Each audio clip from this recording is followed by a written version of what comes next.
Dentre tantos temas importantes, né?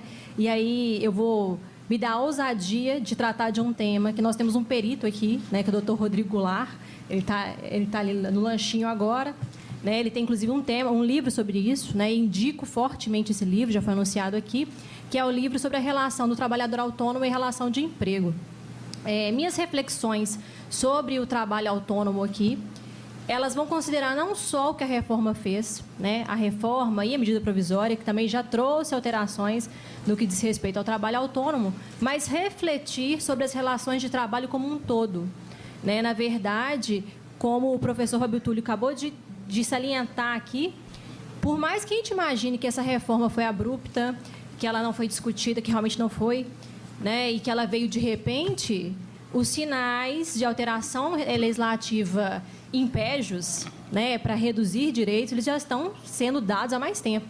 Né? A intenção deliberada de reduzir direitos trabalhistas já tem sido anunciada, né, e agora escolheram um momento politicamente adequado para poder fazer isso, né, de uma forma mais abrangente, mas os sinais já estão anunciados, tá certo? Já estavam anunciados. Então, eu ouso aqui, então, dizer um pouquinho sobre a questão do trabalho autônomo, né? E aí a gente tem que pensar que o direito do trabalho, pelo menos o direito do trabalho que nós conhecemos, nós estudamos até então, né? Digo até então, até essa deforma aparecer, é que é um direito do trabalho muito preocupado com a realidade fática, né? É um direito do trabalho em que aquilo que está escrito, aquilo que está formalizado, aquilo que foi combinado de forma expressa, não prepondera em relação àquilo que é fático, se o juiz entender, ou se chegar-se à conclusão de que, na realidade, aquilo ali não era, né, o dia a dia contratual. Então, é um direito que dá primazia à realidade, né, em relação à formalidade. E, inclusive, quando a gente pensa em relação de emprego, que é um tema que a gente tem que abordar, quando a gente vai falar de trabalhador autônomo, que estaria no viés oposto, esses elementos são fáticos jurídicos, né? Quem está aqui na graduação já aprende desde o início. A relação de emprego, né, ela depende da pessoa física, com pessoalidade, onerosidade, na eventualidade de subordinação, mas esses elementos eles são sempre fáticos jurídicos. Né? A análise da relação de emprego depende da aferição na realidade contratual desses elementos. Tanto é que vários tipos de vínculo que formalmente não são de emprego acabam sendo descaracterizados judicialmente, né? Provando-se que esses elementos fáticos jurídicos estavam, sim, presentes. Né? Então, estamos aqui num direito que se preocupa muito, né, com a realidade. E falando em realidade, já que é uma preocupação nossa, tem que ser uma preocupação nossa, o direito corre atrás da realidade, né, tenta acompanhá-la, é inegável que o mercado hoje, eu digo mercado de trabalho, como uma consequência do mercado econômico, ele vive uma multiplicidade sem precedentes. A gente não pode mais dizer que eu tenho dois pontos bipolarizados. Né? Um lado, eu tenho a relação de emprego protegida pela CLT, com uma proteção jurídica mais forte, mais incisiva, e, de outro lado, relações tratadas lá pelo direito civil, mais flexíveis, menos protetivas, e caminhando no sentido do trabalhador autônomo. Na verdade, esse meio do caminho, né, essa classe intermediária, ela está se avolumando. Novas formas de contrato, novas formas de trabalho estão surgindo. E essas formas de trabalho reclamam proteção. Né? Então, a gente não pode mais... né, na minha tentativa de falar dos autônomos, eu não posso esquecer que eu tenho essa classe intermediária, que é, inclusive, o meu ponto de preocupação, o autônomo que está no meio do caminho, o autônomo que não é tão autônomo assim. Né? Então, quer dizer, eu não posso me preocupar só com esses dois lados e relegar uma parte para a CLT, outra para o direito civil e assim resolver o meu problema. Né? Então, na verdade, a minha preocupação é de tratar dessa classe intermediária, tá certo? É o que eu vou tentar fazer aqui nessas minhas breves palavras. Mas eu trouxe aqui muito mais uma provocação hoje, né? Porque a gente sabe que muitos são aqueles que vivem do seu trabalho. Na verdade, eu ouso dizer que as pessoas, em regra, não trabalham porque gostam. Trabalham porque precisam, certo? E se eu trabalho porque preciso, porque é para minha subsistência, e eu dependo desse fruto do trabalho, será que eu tenho toda essa liberdade? Será que eu tenho toda essa autonomia? Será que o autônomo, ele realmente é livre para escolher ser autônomo? E sendo, então, guiado pela necessidade, como a maior parte dos trabalhadores são, será que eles dependem menos de proteção? Porque o trabalhador autônomo, ele tem uma proteção diferenciada porque espera-se ou pensa-se que ele precisa menos de tutela que um empregado numa relação subordinada. Mas será que nesse contexto de dependência econômica, de vínculo, de subsistência com o trabalho, será que isso faz com que existam pessoas realmente diferentes? Umas merecedoras de proteção seletícia e outras não? Então, eu já trago aqui essa provocação para a gente pensar. Sabemos que as estruturas hoje de poder, elas estão na esfera do capital. Existe um livro muito bom, do Bauman, do Zygmunt Bauman e do Carlo Bordoni, que ele fala do estado de crise, e que ele relata exatamente isso. Olha, as estruturas de poder que a gente conhecia, o estado forte que a gente conhecia, ele não existe mais. No lugar dele, o poder econômico tem tomado os espaços. E aí o poder econômico tem ditado novas regras que têm que ser seguidas, inclusive na cena política, porque o Estado não sobrevive sem o capital. E os trabalhadores, coitados, se o Estado tem que seguir o jogo do capital, imagina o trabalhador. Se ele quer se inserir, ele acaba tendo que ser flexível. Estamos na era da flexibilidade. Todo mundo tem que ser flexível para poder ser bem aproveitado pelo capital, que é, em última instância, quem dita as regras do jogo. E aí, a gente, sem querer entrar nesse mérito, a gente chega numa esfera de problemas sociais muito difícil de resolver. Porque os problemas são produzidos pelo capital transnacional, estão numa esfera que supera aí o Estado, e o capital não se preocupa em resolver esses problemas. Ele relega isso para o Estado, dentro daquela esfera reduzida de poder que ele já tem, que ele não consegue efetivamente solucionar esse tipo de impasse. Então, a gente tem que repensar o direito, e dentro de toda a dificuldade que isso encerra, mas até numa perspectiva maior, supranacional, como resolver esse embate, já que o capital é supranacional e o capital migra em busca da mão de obra mais barata, como que a gente resolve isso, em termos universalizáveis ou regionalizáveis, já que o trabalhador, independentemente da nacionalidade, ele precisa de proteção, uma proteção mínima à sua dignidade. E aí, dentro desse contexto múltiplo de relações de trabalho, nós estamos muito preocupados com esse limbo, Quem não é autônomo, mas também não é empregado. E está lá no meio, sem proteção, não sabemos o que fazemos com ele. E dentro deste limbo, desta classe intermediária, hoje eu vou trabalhar especificamente a situação do autônomo hipossuficiente, ou autônomo dependente, que é muito bem trabalhada no livro do Dr. Rodrigo Goulart, que eu indiquei para vocês, para poder dizer, olha, como é que nós vamos tratar essa pessoa? O direito brasileiro não diz. É uma classe que não tem proteção. Mas o autônomo que é dependente, nós vamos dizer porque ele é dependente aqui, ele reclama proteção. Ele não é o real autônomo que a lei deixa lá para o contrato de natureza civil reger a relação contratual dele. Então, vamos tentar dedicar um tempinho aí a essa categoria especificamente, do trabalhador autônomo dependente, que em algumas legislações é tratado como parasubordinado, a figura mais próxima seria do parasubordinado, nós vamos falar um pouquinho disso. Falando do trabalho autônomo, classicamente o que se coloca como elemento primordial para diferenciar uma relação de emprego e um trabalho autônomo seria a ausência de subordinação no autônomo. Isso, a falta dessa subordinação. Muito embora a gente sabe que nas ações que se discutam, que o vínculo não era realmente trabalhador autônomo, era um vínculo de emprego, outros elementos são verificados, e nós vamos problematizar também. Por exemplo, esse trabalhador, além de não ter subordinação, ele prestava serviço a outras pessoas, ou a um só, ou havia exclusividade, Ele trabalhava com uma ideia de continuidade, permanência para uma pessoa, ou ele tinha uma rotatividade, atendia ao mercado como um todo? Eram questões problematizadas, mas a central é a questão da subordinação. Pois bem, se a central é a subordinação, nós precisamos já começar a pensar que a subordinação, já há algum tempo, ela não é pensada só naquele viés clássico, das ordens diretas, do empregador, um controle efetivo da mão de obra. Já várias releituras dessa subordinação. E a primeira coisa que a gente tem que afirmar é que a subordinação, a primeira coisa, ela é objetiva. Eu não estou sujeitando a pessoa, mas sim controlando a atividade. Então, objetividade na esfera de controlar-se a atividade desempenhada pelo obreiro e não o próprio obreiro, não é a sujeição dele, né?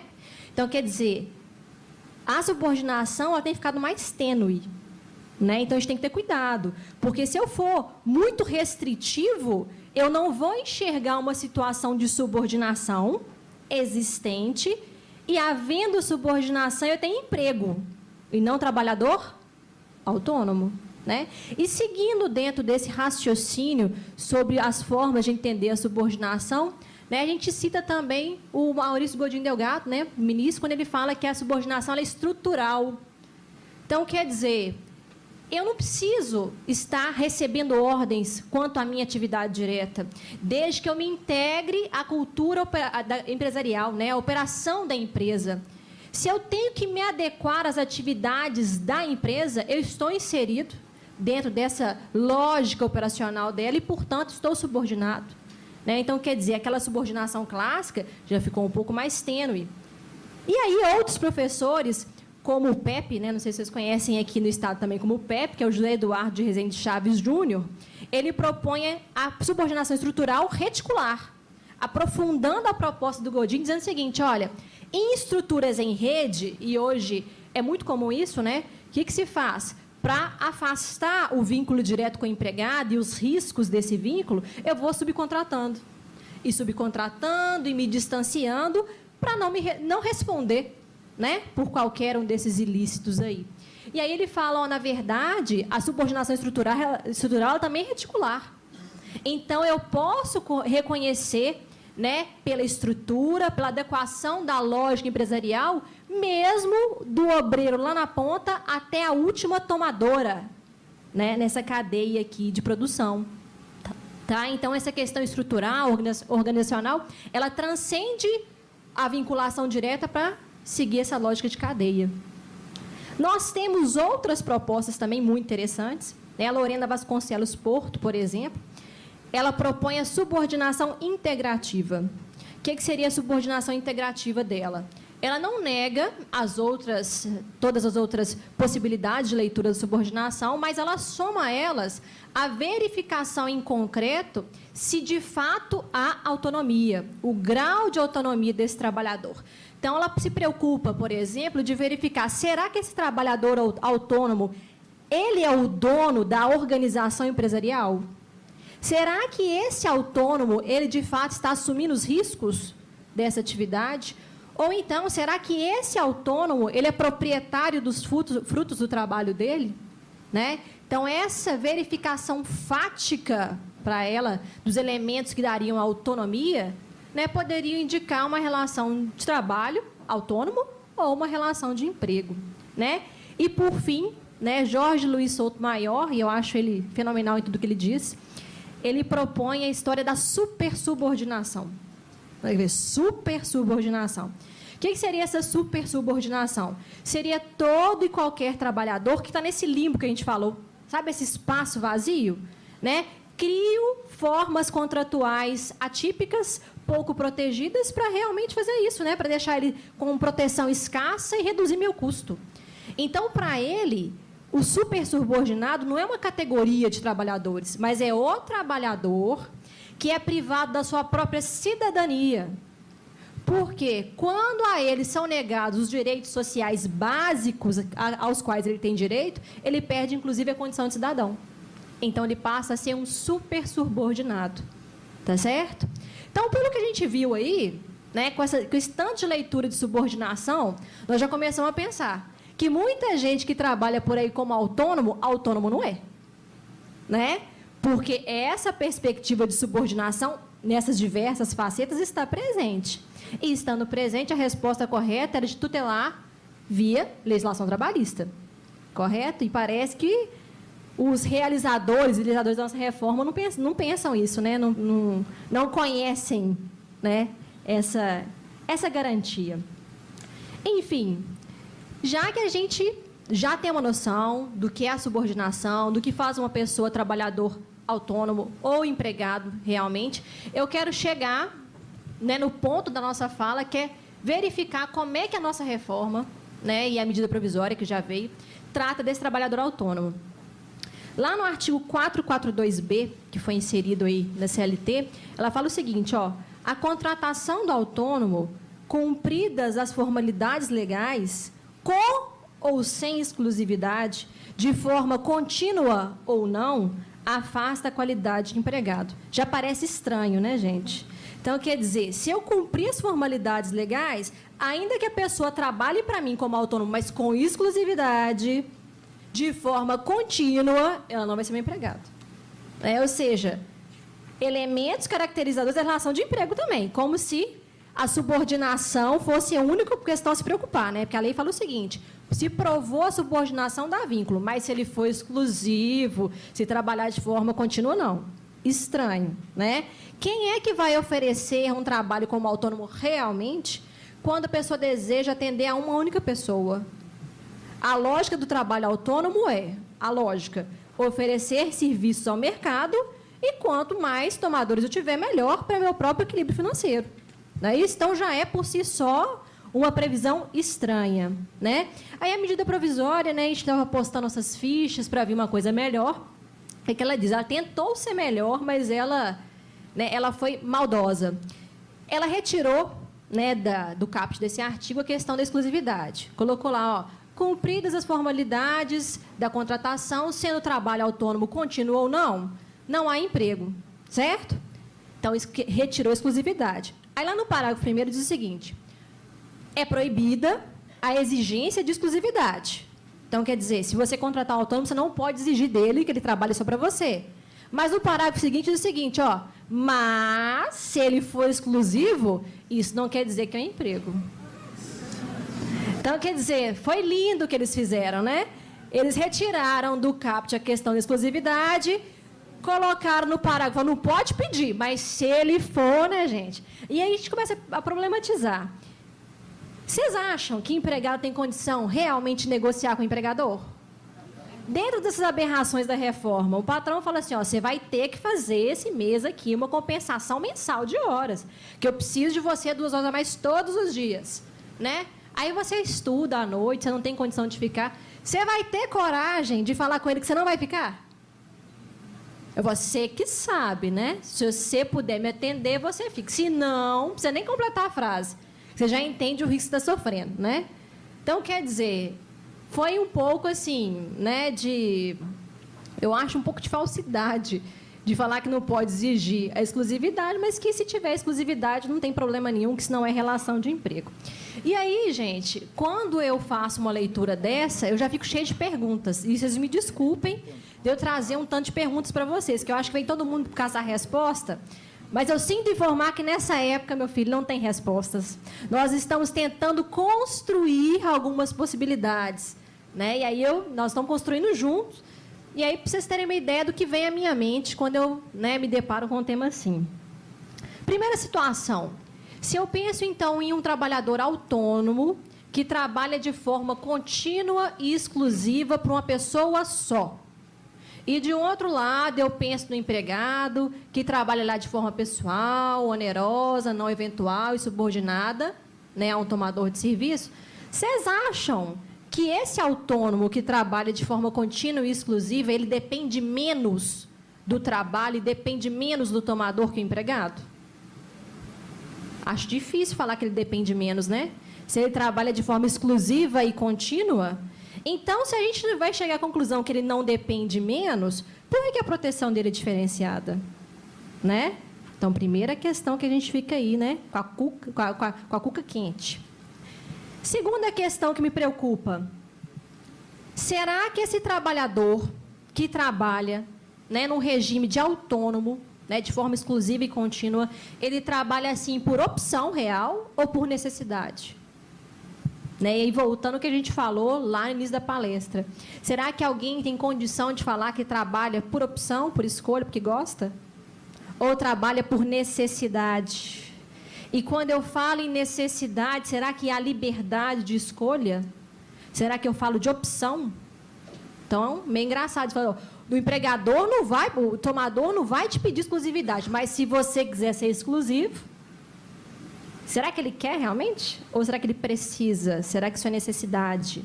Né?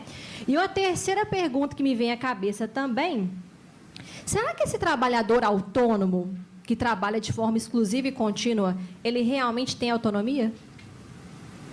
E aí, no lado oposto da autonomia, vamos lembrar da subordinação, que nós já falamos que ela é objetiva, que ela é estrutural, que ela é reticular, que ela depende, né, integrativa, então ela depende dos elementos de realidade que falam se ele é autônomo ou não, se ele é dono da estrutura, se ele é dono dos frutos, né, o que naturalmente não acontece nesses casos.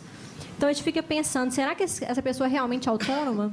E aí, a conclusão que a gente chega, quando a gente pensa nesse autônomo que trabalha com exclusividade e continuidade, é que ele é um autônomo hipossuficiente.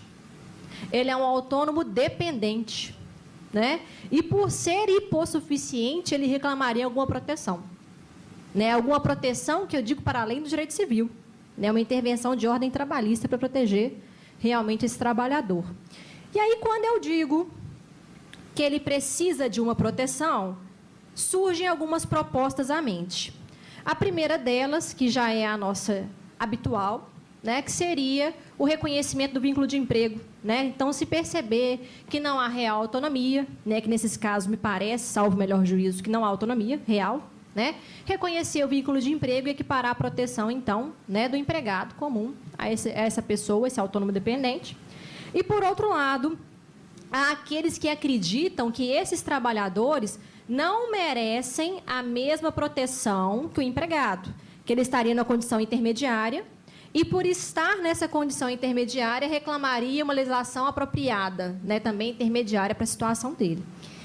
E aí, de todo jeito, vocês podem perceber que essas duas propostas, seja reconhecer o vínculo de emprego e proteger esses trabalhadores, ou criar uma legislação apropriada, intermediária, nós estamos na contramão. Né? Na contramão, por quê? Porque o rito da reforma e o discurso da reforma é que o capital, né, e o crescimento econômico dependem de flexibilização, de menos proteção, que a mão de obra brasileira é uma mão de obra muito cara, né, que os negócios não conseguem prosperar, né, em razão do direito do trabalho, e que então, a solução é reduzir direitos. As duas propostas que eu estou trazendo, já numa atitude combativa, né, essas duas nós estamos trabalhando, é de proteção. Ou de maior proteção com o vínculo de emprego, ou de maior proteção com essa legislação intermediária. Tá? E aí, vamos falar, então, dessas propostas. Quando a gente está falando dessas propostas aqui, vem à mente a questão do parasubordinado, né? Que foi uma criação da doutrina, da legislação italiana, né? Foram os primeiros a tratar sobre isso. E a proteção italiana, ela seguiu o rumo da proteção intermediária. Não equiparou esses trabalhadores aos empregados, acreditam que eles não são autônomos realmente, não são também empregados, eles estão na categoria intermediária chamada parasubordinados. Né? E aí, toda essa proteção, que é dada em características intermediárias, ela reconhece um ponto, né, com o qual eu concordo e que eu não posso deixar de concordar, que são pessoas em hipossuficiência contratual. Né? E aí a gente vai discutir toda a questão da reforma. Né? Se a reforma quer ampliar o poder de negociação, quando eu falo que as partes podem negociar livremente, eu pressuponho que elas estão, né, em patamar de igualdade, para poderem negociar livremente. Mas se eu criei uma categoria intermediária, e pegando a experiência italiana, eu já reconheci, olha, não há efetiva igualdade, há uma hipossuficiência contratual. Né?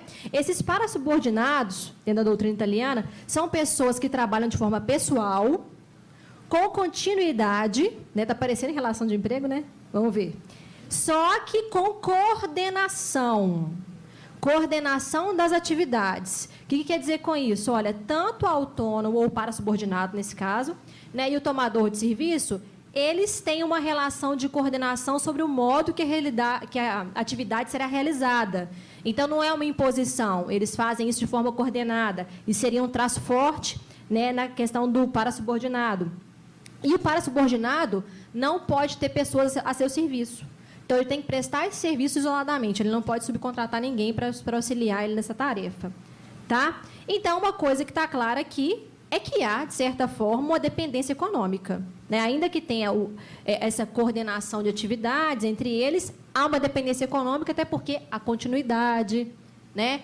A exclusividade. Então, são elementos que realmente demonstram que ele não está em patamar de igualdade com o tomador de serviço dele. Como que a legislação italiana trata desse parasubordinado?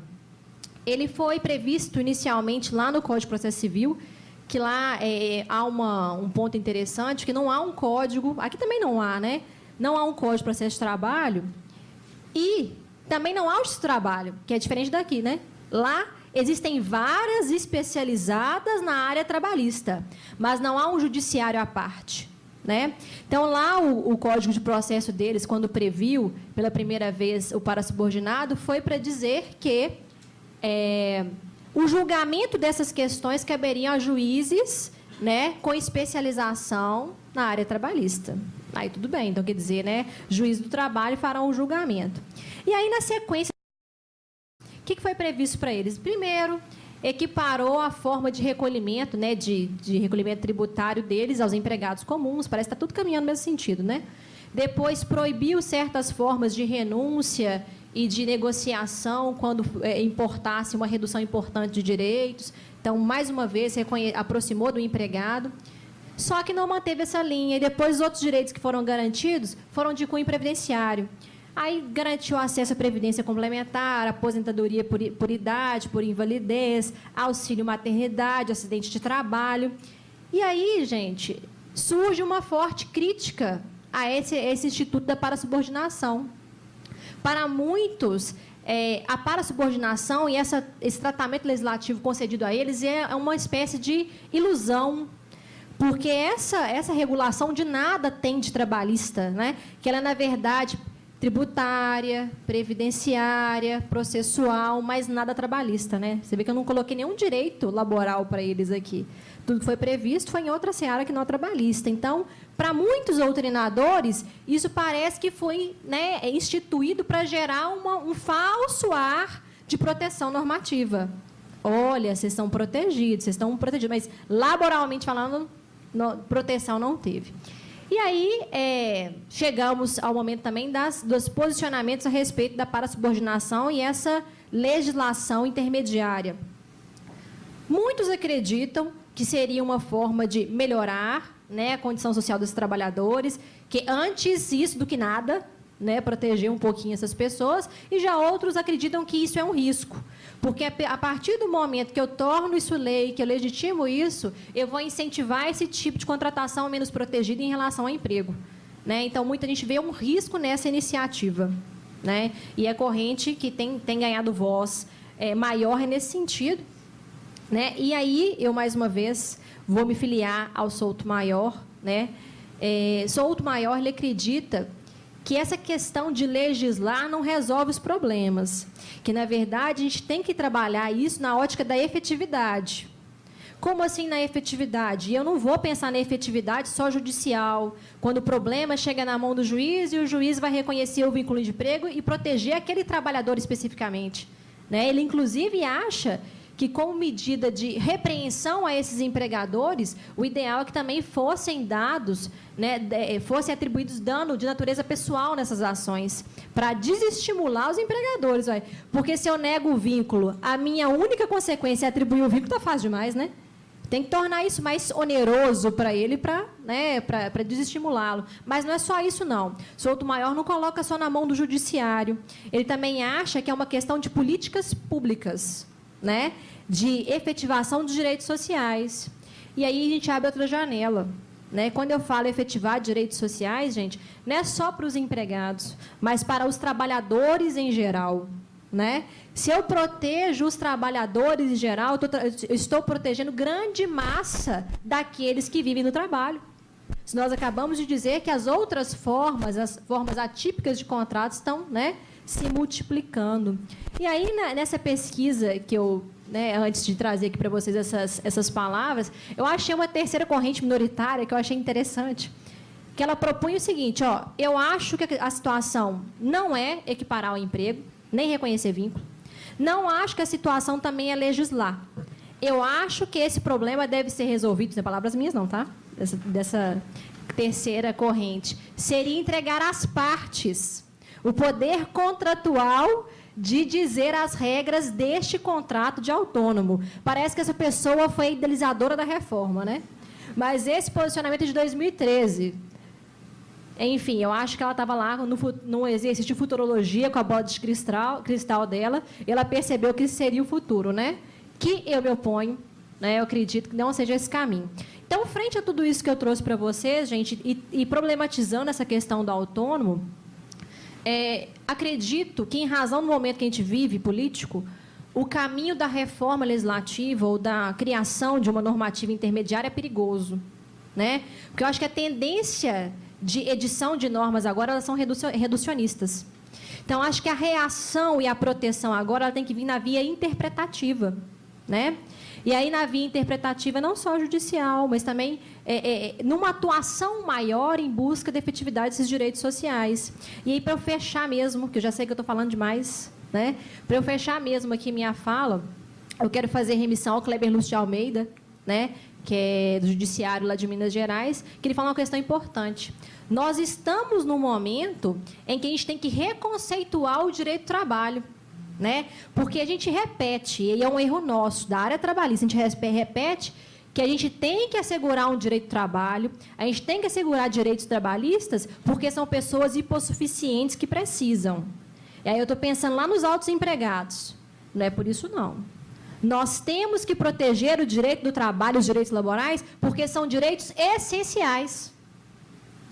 E, independentemente da hipossuficiência ou não, principalmente no aspecto financeiro desse trabalhador, ele tem que ter o respeito a esse direito, né? Então, em qualquer ótica, ainda desse trabalhador hipossuficiente, uma releitura, uma reconceituação do direito do trabalho não permitiria esse tipo de tratamento desfavorável, desprotegido a esse obreiro. Tá certo? Agradeço muito aí, peço perdão pelo tempo a mais que eu levei. Tá? Obrigada, gente.